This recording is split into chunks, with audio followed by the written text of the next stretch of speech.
bagenu gero esarkada.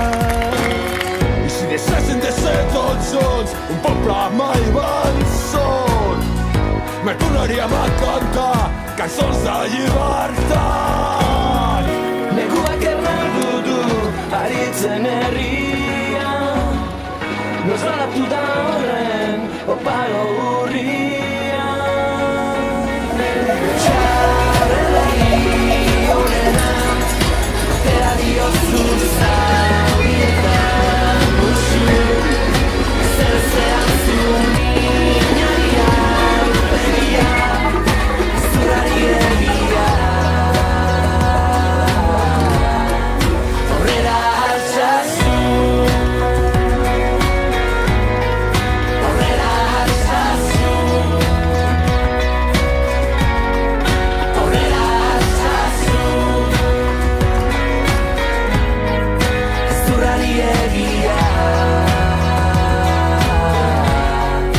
Aurrera altsasu.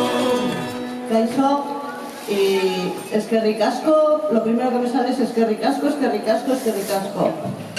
Habéis conseguido que me pase entre lagrimeo y sonrisa desde que hemos salido a las 8:30 de la mañana. Nos está dando una lección de dignidad y de unidad en Nafarroa, todo este pueblo, todo este corazón, toda esta merindad. Mila esker, eskerrik asko.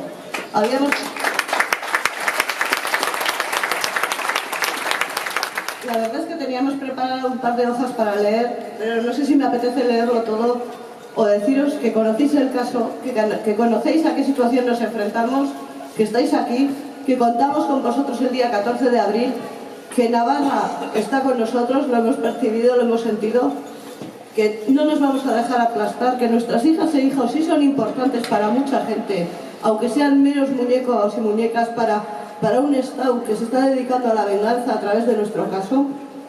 Queremos decir también que no nos vamos a rendir, que nuestro espíritu de cabezonería de navarras y navarros no nos lo permite, que nosotras no hemos parido a estos hijos y estas hijas para que se los lleven y jueguen con sus intereses, con su vida y con su futuro por unas estrategias de Estado que no reconocemos.